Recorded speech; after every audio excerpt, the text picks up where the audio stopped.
नमस्कार दोस्तों, अंतरिक्ष की इस रोमांचक यात्रा में आप सभी का स्वागत है।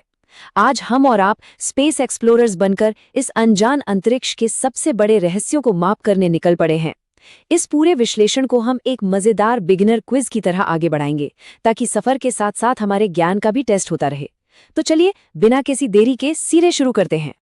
आगे बढ़ने से पहले जरा अपने इस पहले क्विज प्रश्न पर गौर कीजिए। आखिर वो कौन सी अदृश्य शक्ति है जो हमारी अपनी आकाशगंगा यानी मिल्की वे के साथ साथ करीब 1 लाख और आकाशगंगाओं को पूरे ब्रह्मांड में अपने एक विशाल कॉस्मिक डांस में घसीट रही है? इस एक सवाल का जवाब ही हमारी आज की इस पूरी यात्रा का आधार है। तो चलिए, अपनी इस उड़ान का रास्ता तय करते हैं और अपने नेविगेशनल लॉग के 6 मुख्य हिस्सों को मैप कर लेते हैं। हम शुरू करेंगे द कॉस्मिक डांस से, फिर जानेंगे डिस्कवरी बाय 7 सैमुराई के बारे में, उसके बाद the zone of avoidance, inside the Norma cluster और लैनिया के एंड शेपली अट्रैक्टर्स पर चर्चा करेंगे। अंत में हमारा स्पेस एक्सप्लोरर क्विज समरी होगा। तो बढ़ते हैं अपने पहले भाग की तरफ, द कॉस्मिक डांस। अब देखिए, पेक्यूलियर वेलोसिटीज यानी आकाशगंगाओं की इन विशिष्ट गतियों के बारे में सबसे हैरान करने वाली बात क्या है? यह साबित करती हैं कि हमारी लोकल आकाशगंगाएं किसी अनजान रहस्यमयी केंद्र की तरफ एक विशाल अंतरिक्षीय नृत्य यानी कॉस्मिक डांस कर रही हैं। सोचिए, इनकी गति में +700 से लेकर -700 किलोमीटर प्रति सेकंड तक का भारी बदलाव दिखा गया है। यह सीधा सीधा किसी अत्यंत विशाल गुरुत्वाकर्षण खिंचाव की तरफ इशारा करता है। इस कॉन्सेप्ट को बिल्कुल आसान शब्दों में समझने के लिए बस एक पहाड़ की ढाल की कल्पना कीजिए। जैसे पानी ढलान से होते हुए प्राकृतिक रूप से एक गहरी घाटी में बहता चला जाता है ना, बिल्कुल वैसे ही ये गुरुत्वाकर्षण खिंचाव काम कर रहा है। ये सारी आकाशगंगाएं उसी तरह इस कॉस्मिक बेसिन की तरफ लगातार खिंची चली जा रही हैं। अब आते हैं भाग 2 पर, डिस्कवरी बाय 7 सैमुराई। लेकिन इस विशाल घाटी का पता कैसे चला? अगर हम थोड़ा पीछे जाएं तो 1973 और 1978 में ही ब्रह्मांड के फैलाव में कुछ अजीब से बदलाव यानी डिविएशंस के शुरुआती संकेत मिलने लगे थे। इन्हीं संकेतों ने आगे चलकर खगोलविदों की एक बेहद मशहूर टीम, जिसे 7 सैमुराई कहा जाता था, उन्हें 1986 में द ग्रेट अट्रैक्टर की आधिकारिक खोज करने के लिए प्रेरित किया। और इस खोज से जुड़ा एक मजेदार क्विज फैक्ट क्या है? इस विशाल गुरुत्वाकर्षण केंद्र को मापने के लिए इस 7 सैमुराई टीम ने जीन सिग्मा रिलेशन नाम की एक तरकीब का इस्तेमाल किया था।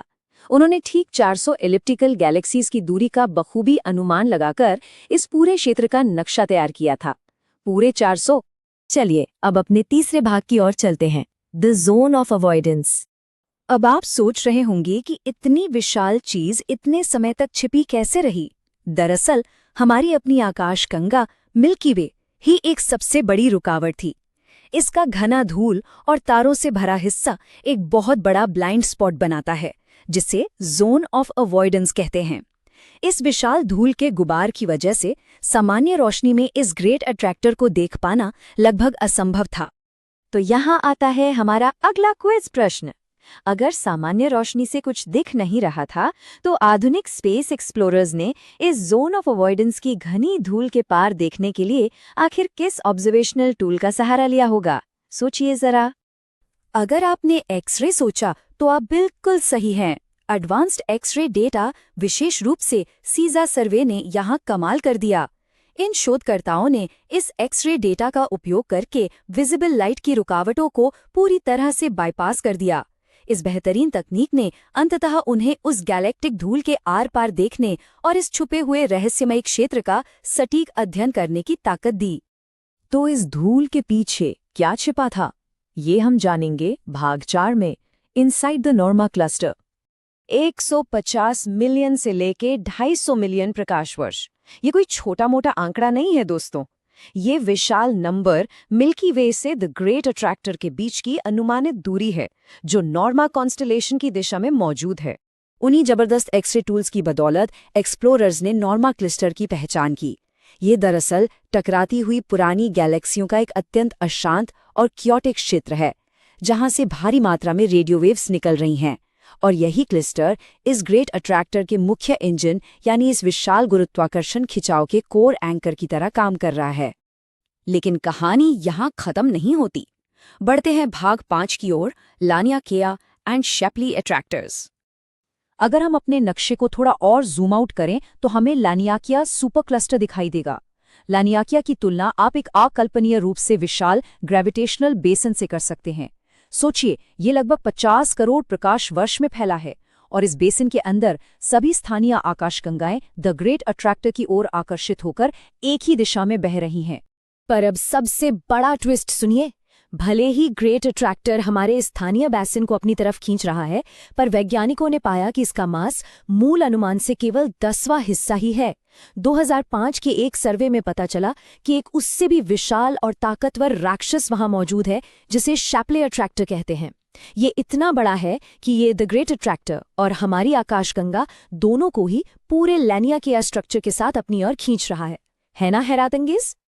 आइए अब चलते हैं अपने आखिरी पड़ाव पर, स्पेस एक्सप्लोरर क्विज समरी। तो चलिए अपने इस पूरे सफर की एक क्विक चीट शीट पर नजर डाल लेते हैं। हमने आज सीखा कि कैसे गैलेक्सीज एक कॉस्मिक डांस में ग्रेविटी की ओर खींची जा रही हैं, जिसे 7 सैमुराई ने मैप किया। हमने जाना कि एक्सरेज ने जोन ऑफ अवॉइडेंस को भेद कर नॉर्मा कोर को ढूंढा, और सबसे मजेदार बात, हमारा अपना लानियाकिया बेसिन दरअसल उससे भी कहीं अधिक बड़े शैप्ली अट्रैक्टर द्वारा लगातार खींचा जा रहा है। आज अपने इस ऑब्जर्वेशन डेक से वापस लौटते हुए मन में बस एक ही सवाल घूम रहा है। इस दृश्यमान अंतरिक्ष यानी विजिबल यूनिवर्स के ठीक छोर के उस पार आखिर और कौन सी ऐसी अदृश्य शक्तियां मौजूद हैं जो खामोशी से इस पूरे ब्रह्मांड के धागे खींच रही हैं? आगे और कौन से अनजान रहस्य हमारा इंतजार कर रहे हैं? आज की इस रोमांचक यात्रा में जुड़ने के लिए आप सभी का बहुत बहुत शुक्रिया।